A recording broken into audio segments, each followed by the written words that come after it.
ഒരു അടിപൊളി ചക്കക്കുരു മാങ്ങാക്കറി നമുക്ക് തയ്യാറാക്കാം. അതിനുവേണ്ടി 1/2 കിലോ ചക്കക്കുരു തൊലിയെല്ലാം കളഞ്ഞിട്ട് അതൊന്ന് കട്ട് ചെയ്തിട്ട് കഴുകിയിട്ട് കുക്കറിലേക്ക് ഇട്ട് കൊടുത്തിട്ട് അതിൽ നമുക്ക് വെള്ളവും വെച്ചിട്ട് ഉപ്പും ഇട്ട് ആവശ്യത്തിനുള്ള മഞ്ഞൾപ്പൊടി ഇട്ട് കൊടുത്തിട്ട് ഒന്ന് കലക്കിയിട്ട് നമുക്ക് അടച്ച് വെച്ച് ഒരു 4 വിസിൽ കേക്ക് ഇതൊന്ന് വേവിച്ചെടുക്കാം. വെന്ത ചക്കക്കുരു അത് പ്രഷർ മാറുന്നവരെ ഒന്ന് മാറ്റി വയ്ക്കാം. ഇനിയൊരു മാങ്ങ എടുത്തിട്ടുണ്ട്. ഇത് തൊലിയെല്ലാം കളഞ്ഞിട്ട് കട്ട് ചെയ്തിട്ട് ഒരു കറിച്ചട്ടിയിലേക്ക് എടുത്തിട്ട് ആവശ്യത്തിനുള്ള വെള്ളം ഒഴിച്ച് കൊടുത്തിട്ട് ഉപ്പും ഇട്ട് ഇതൊന്ന് വേവിക്കാൻ വെക്കുക. ഇതിനിടയ്ക്ക് ഒരു അരപ്പ് തയ്യാറാക്കണം. അതിനുവേണ്ടി 2 പിടി തേങ്ങയിലേക്ക് കുറച്ച് മഞ്ഞൾപ്പൊടി, ഒരു 3 പച്ചമുളക്, കുറച്ച് കറിവേപ്പില, 1/2 ടീസ്പൂൺ ജീരകം, പിന്നെ ഒരു 4-5 അല്ലി വെളുത്തുള്ളി, കുറച്ച് വെള്ളം ഒഴിച്ചിട്ട് ഇതൊന്ന് അവിയലിനരയ്ക്കുന്നത് പോലെ ചാച്ചെടുക്കുക.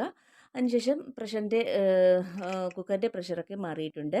ഇനി നമുക്ക് അതിൻ്റെ വെള്ളം ഒന്ന് ഊറ്റി മാറ്റി വയ്ക്കാം. അതിനുശേഷം ചക്കക്കുരു നന്നായിട്ട് ഉടച്ചെടുക്കുക.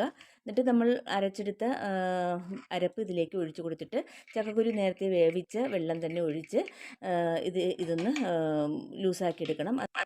അപ്പോൾ ഇതിനിടയ്ക്ക് നമ്മൾ വേവിക്കാൻ വെച്ചിരുന്ന മാങ്ങയും നന്നായിട്ട് വെന്തിട്ടുണ്ട്. ഒന്ന് ചെറുതായിട്ടൊന്ന് ഉടച്ചു കൊടുത്തതിന് ശേഷം പിന്നെ നമ്മൾ ചക്കക്കുരു തയ്യാറാക്കി ഉടച്ച് വെച്ചിരിക്കുന്നത് ഇതിലേക്ക് ഒഴിച്ചു കൊടുത്തിട്ട് നന്നായി ഒന്ന് തിളപ്പിച്ചെടുക്കുക.